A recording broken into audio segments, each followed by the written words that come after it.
Fala, meus irmãos e minhas irmãs aqui do canal Cristão Herege.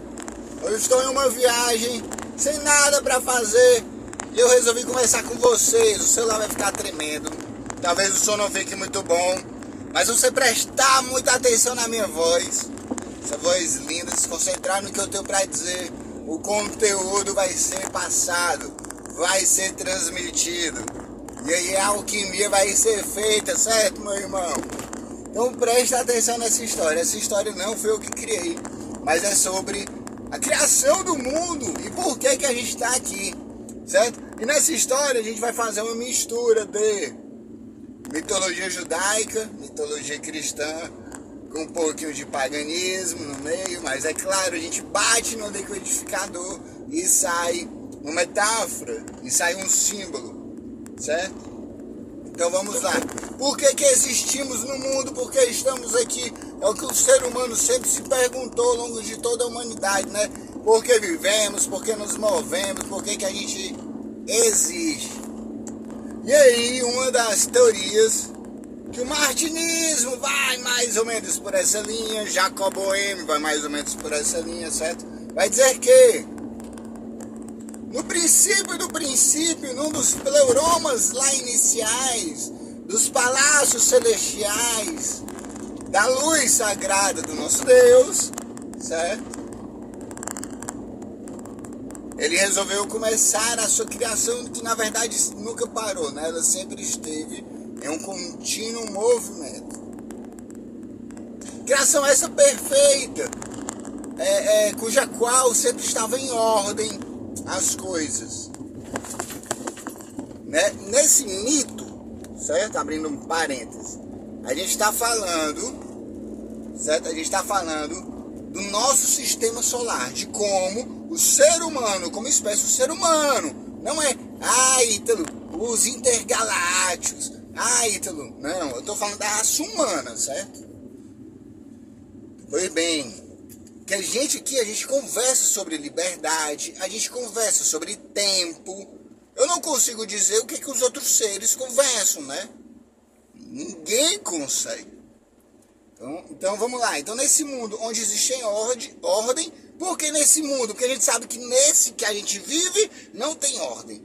Então vamos lá. Então em um mundo onde existe ordem, outro parêntese, por que Deus só pode estar na transcendência? Porque Deus parte do princípio de uma paz. Quando a gente olha para a natureza ela tem guerra, ela tem bem e mal.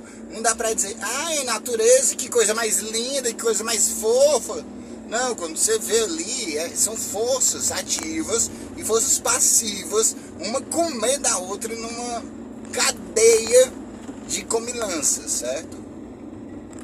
Pois bem, então fecha parênteses. Então a paz ela só pode estar no transcendente à natureza. Então nesse mundo de paz, nesse mundo de ordem lá de cima, tava muito massa, muito show. Até que uns irmãos abençoados falou assim, eu posso fazer diferente, ô fulano. E aí, o fulano chefe, certo? Viu que não ia dar certo, mas falou, tá, tenta. E ele tentou. E a partir do momento que ele tenta, certo? Ele cai no mito, certo? E esse ser que cai, no momento que ele tenta, ele começa a criar, porque ele queria criar. Então esse momento é o Big Bang nessa história, beleza? E ali começa o nosso universo, o momento onde esse ser que quis criar igual a Deus, ele começa. E aqui é o demiurgo, certo? Nessa história. Beleza? É o demiurgo. E aí ele começa a criar as coisas. E aí a criação é muito massa, né? Muito linda, né? O nosso cosmos, o nosso universo. E aí ele chega no planeta Terra, depois de bilhões e bilhões de anos. No planeta Terra ele cria as estrelas, os sols, tudo no planeta Terra. Cria as árvores, cria os animais, certo? E aí, como eu disse, a natureza é feita de guerras. Passivo comendo ativo. Ativo comendo passivo. E aí, com instintos não tava bom, poderia ser melhor. E aí o fulano lá de cima, quando olhou assim, falou: cara, eu preciso resgatar de volta esse meu amigo, esse meu companheiro, essa minha emanação de mim, porque na verdade esse ser que caiu, né, que a gente apelidou aqui de Demiurgo, né, ele é uma emanação do próprio sagrado também. O sagrado, como é amor, ele nunca abandona seus filhos, certo? Pode ser uma ovelha que sai para poder criar um mundo torto, como é o caso dessa história. Mas ele nunca abandona suas ovelhas, ele vai ao encontro. E aí, o fulano supremo olhou para essa natureza com os animais e falou: cara, vamos melhorar esse negócio aí. E aí ele reuniu todos os poderes mágicos e ele assopra nas narinas de quem, cara? De Adão. O Rua do El Supremo, né? O Deus El Supremo assopra nas narinas de Adão. E Adão se torna ali um ser vivente com um único objetivo: fazer o quê? A reintegração dos seres. Porque se Adão, tornando ele um homem perfeito, tendo em vista que Adão foi criado reunindo nele todas as virtudes e características da humanidade, da humanidade não, da natureza, certo? Em Adão continha toda a natureza, tanto no microcosmo como no macrocosmo. Então ele, sendo um homem perfeito, ele reintegraria, certo, ao ser supremo tudo o que foi caído. Bastaria ele ser esse ser humano. Mas aí, meu filho, ele está dentro de outra criação. A carne dele, o que ele é constituído de um ser que tem moléculas ali do demiurgo, se liga? E aí fica essa guerra que Paulo fala muito, né, do espírito que milita contra a carne. Que nós temos essa mônada divina, digamos assim, nesse mito, né? E aí Adão cai, cara. Adão cai. E aí, mas Deus não deixa a humanidade sozinha. Ele coloca sobre a humanidade o seu espírito. Conforme desse mito, pegando o mito martinista, eles chamam o espírito de Eli. Eles falam Eli, não do Eli homem, sacerdote lá. O Eli, por causa do El, e o I, tipo, é um meu Deus, no singular, né? É Elohi, é o meu Deus, certo? No singular a gente coloca o I, ou o A, depende. E aí, Deus, ele coloca esse espírito durante a humanidade que tá com Elias, que tava com Moisés, certo? Essa mona, esse espírito mesmo. É o Espírito Santo, digamos assim, certo?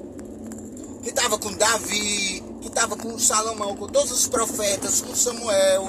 Era o mesmo Espírito, que é o Espírito da ordem de Melquisedeque. É o Espírito dessa ordem suprema, que tem como um objetivo salvar a humanidade, não do BO dela, do BO que é antes dela. Porque nós somos vítimas, entre aspas, de uma besteira que foi feita anterior. Nós viemos para ajudar e não deu certo. É bem uma história humana mesmo, né? A gente que às vezes quer ajudar, coloca os pés, como é que é? Coloca a mão entre os pés entre as mãos, cai com a cara na merda. É bem humano essa história, certo? Tô falando que é a verdade, né? É só o ensino. E aí, Deus, ele coloca o espírito de Eli, né? Esse fulano supremo, não vou dizer que é Deus, porque Deus está além. Mas aí ele colocou o Eli, e em Jesus Cristo existe ali uma fusão maior, certo? Uma encarnação diferenciada desse espírito de Eli, dessa ordem superior, certo? Na figura de Jesus. É como se o Logos, é como se esse próprio espírito, certo? Que não é o fulano de tal, que não é o Deus, mas é uma emanação, encarnasse, vivenciasse a jornada como Jesus vivenciou, e em sua morte, antes de sua morte, ele fala que deixará conosco. Então os discípulos de Jesus são aquelas pessoas que carregam consigo o Espírito do Consolador, o Espírito Santo, né? Nessa visão, o Espírito de Eli. Jesus, quando morre, ele vai ao Hades, faz a reintegração dos seres, prega aqueles que estavam cativos antes da época de Noé, que tem a ver com uma segunda queda dos anjos, que é retratado lá no livro de Enoque. E aí você precisa estudar até acabouço para poder juntar esses quebra-cabeças. Mas são duas quedas de anjos, né? No mínimo são duas quedas de anjos e uma queda de um ser humano. Então são no mínimo 3 quedas que a gente vê aí. Certo? E aí Jesus, ele leva sobre si o cativeiro, leva para os céus o cativeiro, e ele meio que um tetelestai, não está consumado, não está consumado numa ordem espiritual também, onde ele divide ali a humanidade em duas, né? No mito martinismo ele vai trazer um pouco disso. Então nós que nos dizemos discípulos de Jesus, né, que carregamos uma cruz, nós precisamos, além de carregar nossa cruz diariamente, né, viver, buscar viver cada vez mais com esse espírito de Eli, esse espírito consolador, esse Espírito Santo, que era o mesmo espírito que habitava Jesus em nossas ações, nossos dias, né? Com a mente acesa, com os olhos acesos, né? Com o farol da alma ligado com as coisas que estão acontecendo, para que um dia, né, a sua igreja seja redimida, ou trazendo para o mito, que haja uma reintegração dos seres. Quando que isso vai acontecer? Quando todo ser humano um dia se iluminar, certo? Ou quando todo ser humano um dia se converter, ou quando toda língua, povo, tribo e raça louvar e adorar o nome do Senhor. Quando isso acontecer, finalmente acontecerá a reintegração dos seres, aonde tudo que arde ruim será lançado no lago de fogo e de enxofre, para que na natureza o fogo a redima e tudo que for bom fique e permaneça, e que assim a humanidade seja feliz. Essa é a história da reintegração dos seres, com muitas metáforas e parênteses da minha parte, contada por mim, cristão herege. Se você gostou do vídeo, ficou até aqui, né? Se deu para escutar, dá um joinha, se faz sentido. Se tiver algum comentário ou alguma crítica positiva ou negativa, mas com amor e com carinho, coloca aqui nos comentários. Se inscreve no canal para apoiar a gente a estar colocando mais conteúdos e mais viagens desse tipo, para você que gosta dessas viagens, porque eu sei que tem muita gente que gosta dessas viagens, né?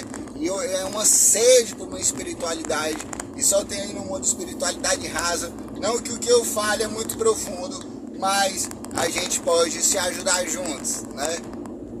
Então um beijo no coração, a graça e a paz do Senhor. Fiquei com Deus. Shalom, shalom, salam aleikum, house.